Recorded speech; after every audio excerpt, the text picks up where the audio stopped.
want? Alamo City Movie Talk. When do we want it? Now! Get up now! What's going on, moviegoers all over the world? My name is Ryan D, aka Ryan680. Hi, I'm Angela, that cat lady Ange. Yep, this is my lovely, beautiful wife, Angela. Yeah, we're married now, guys. So first off, I do want to say, feels pretty good to be a married man. No. Better. All right. So what better way to start our newlywed season is to review a movie. All right. If you haven't already, guys, check us out on our Walt Life playlist, guys, that we do every month now. So unboxing of the Walt Life. But yeah, so let's get right to it. This is our official review of The Hate U Give, ladies and gentlemen. All right, man. So I'm gonna go off and say this, and it's just this movie's very powerful, ladies and gentlemen. I will say this. We're gonna go into spoilers into the very end, so just to keep that in mind, this movie is very powerful.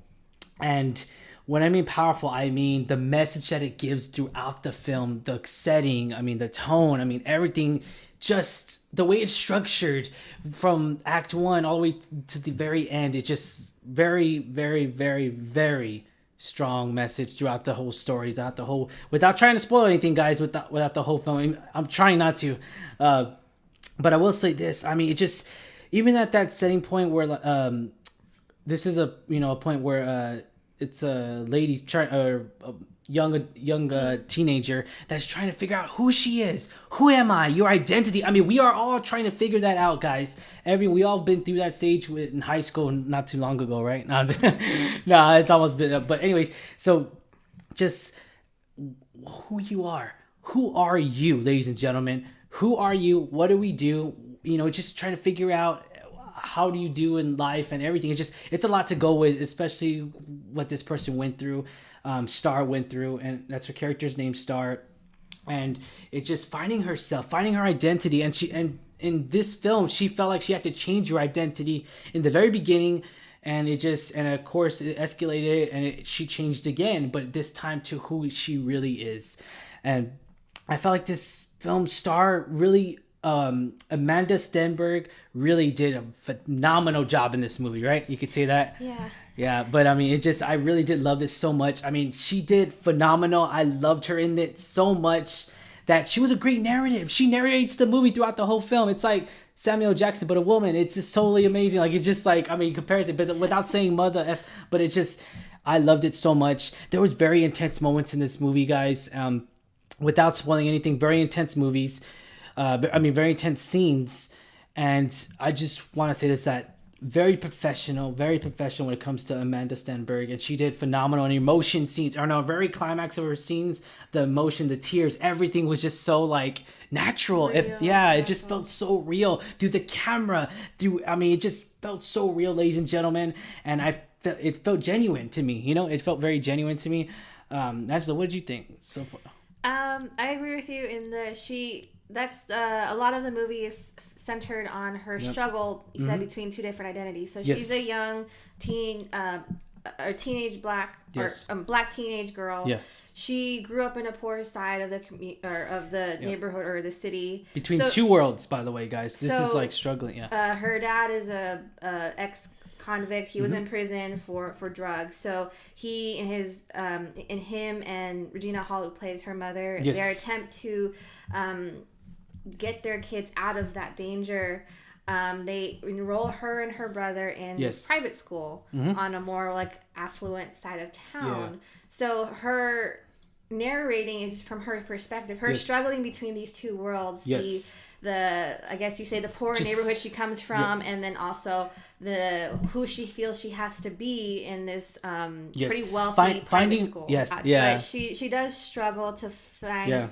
like who she is, because she feels like she has to pretend, in a sense of pretend to be, she even mentions a line in there like I can't be star number one. I can't be from her where she is, like I think, was it Garden High or Gardenside Heights. She can't be Gardenside Heights star when she's at school, and she can't be her school self while she's you know around her community, because she just feels so conflicted and torn. Yes, she feels like she has to be two different people at the same time. And so I really like how she narrates it. It's from her perspective on everything her family's been through, what's going on in the neighborhood, and it's also it kind of elevates it in a sense. It ties into what's going on in our world today. It has a lot of peer pressure to put on a little girl, on a teenager. It has that, and then also it is a little bit more political in the sense of it deals with the social injustice of all these shootings of unarmed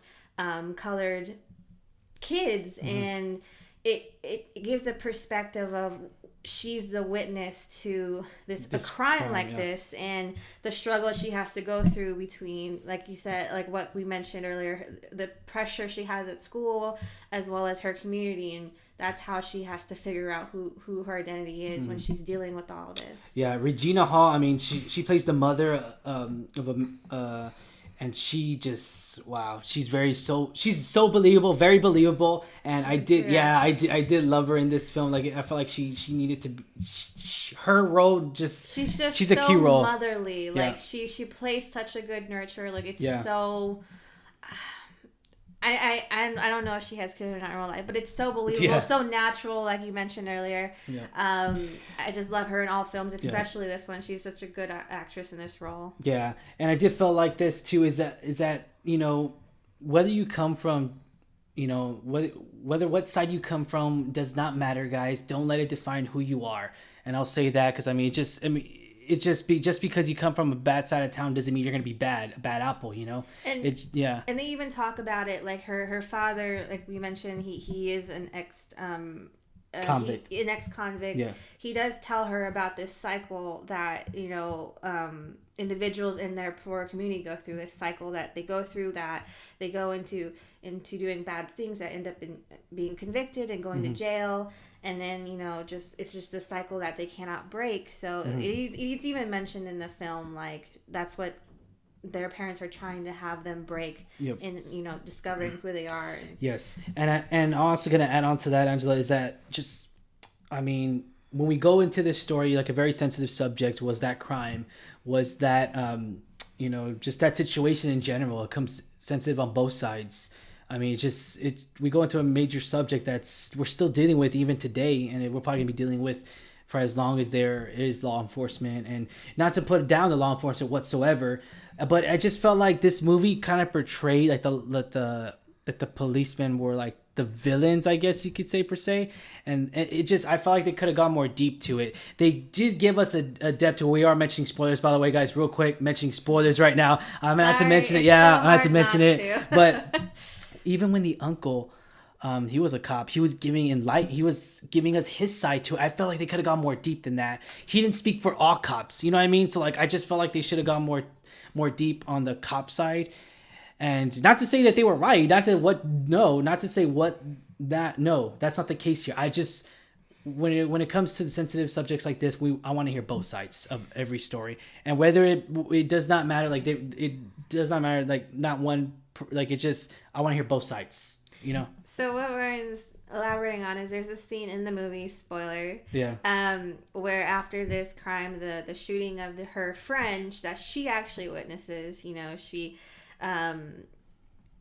witnesses, and she's struggling with how to cope with that. Well, her uncle is a cop on the same unit or the same force as the cop that did the shooting, and so she is about to stand on like a grand jury trial to determine if this cop should be taken to a regular trial, and he's giving his perspective. She's asking him questions of how this could happen, and he's giving his opinion about what goes through, you know, a police officer's mind when they're in a situation like this. And even though it gives us more insight onto, okay, this is they have to do quick processing, like what is the situation and who is he with? And she even mentioned, like, he's with the suspect's with a young girl. Is she okay? Is she abused? How is her reaction? So they have to assess and process all this information in a quick amount of time.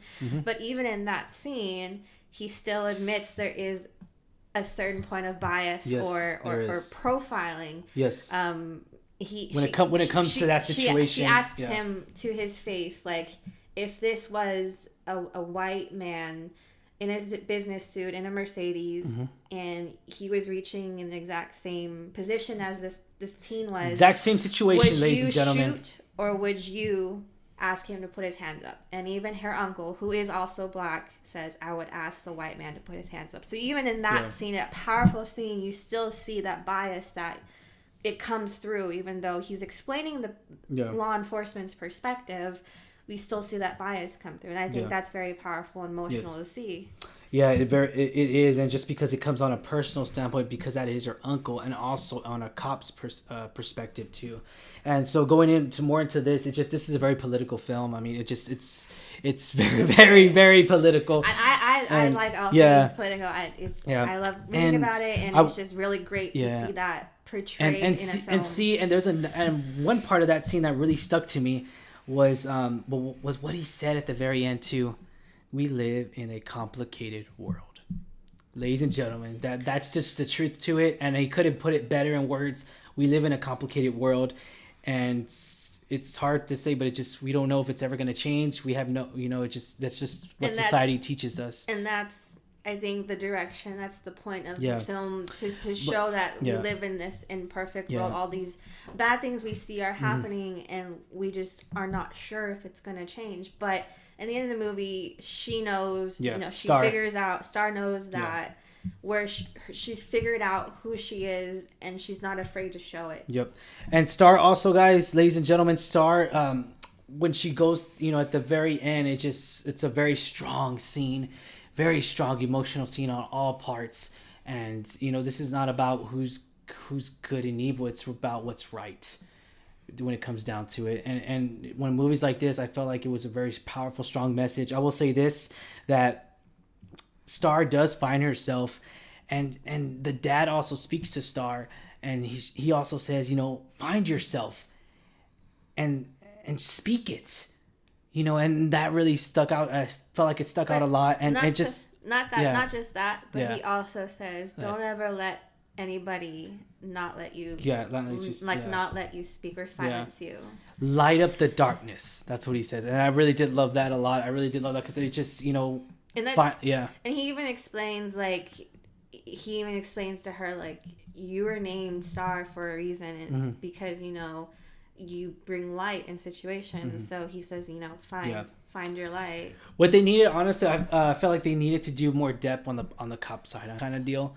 For me, the drug, the presence of drugs and dealing wasn't so much like a throwaway for me. It was just put in there. It did help because, a lot of, I guess, poorer communities do fall into drug trading. Yeah. But for me, what I didn't think was necessary was the Kingpin gang situation. Yeah. So that was the gang that her father was previously in. But he still had tension with, I guess, that's what I was talking about. Yeah, that's what I was talking about. So that in itself, I didn't think that was necessary.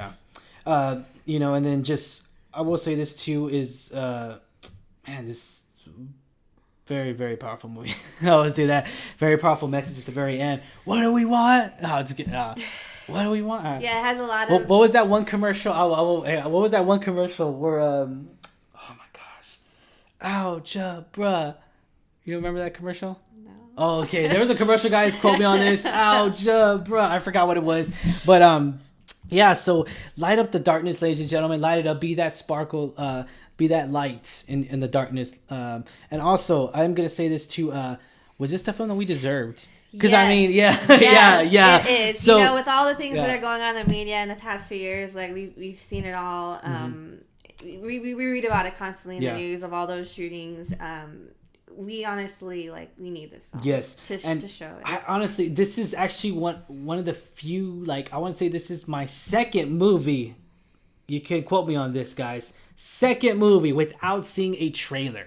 Yes, neither of us saw the trailers, and Brian, I'm giving you a shout out because I know you do this a lot, and it's just man, it's just this the Cinnamon, and I will say this is that I just going into seeing a movie without seeing any trailers is very shocking because I'm just like, I don't know what to expect. I'm just like, I don't even know it's political. I was like, probably if you watch the trailer, it probably shows it's political, but we had no idea whatsoever, guys. No, just to let y'all know, just give y'all that perspective and how powerful this movie really is for moviegoers that have not seen the trailers.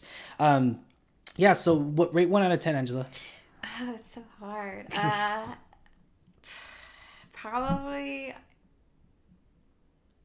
Because it was so emotional, it had me crying the entire time, and the message was so powerful. Yeah. I would give it probably like a 9.5.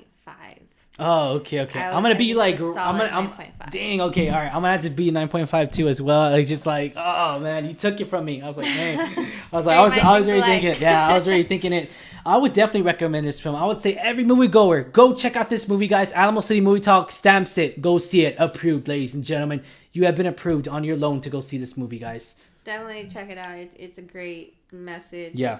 I think everyone needs to see Would you buy this movie? Because I'm definitely going to buy it. Yes, I definitely would buy it. I want to see it again, like tomorrow. It's on my all right, guys. Take my money already, Fox. Take it. Because this was a Fox movie, guys. I really did enjoy it. I will say this, though. I'll leave you on this quote, guys. This film creates a moving, powerful message and asks the world to do the same. Remember that, ladies and gentlemen. As always, I am your host, Ryan D. You can hold Ryan 680. I'm Angela, that cat lady, and this is Alamo City Movie Talk, guys. All right, be sure to hit that subscribe button if you haven't already. Give us a thumbs up. You like our video, guys. You have a wonderful day.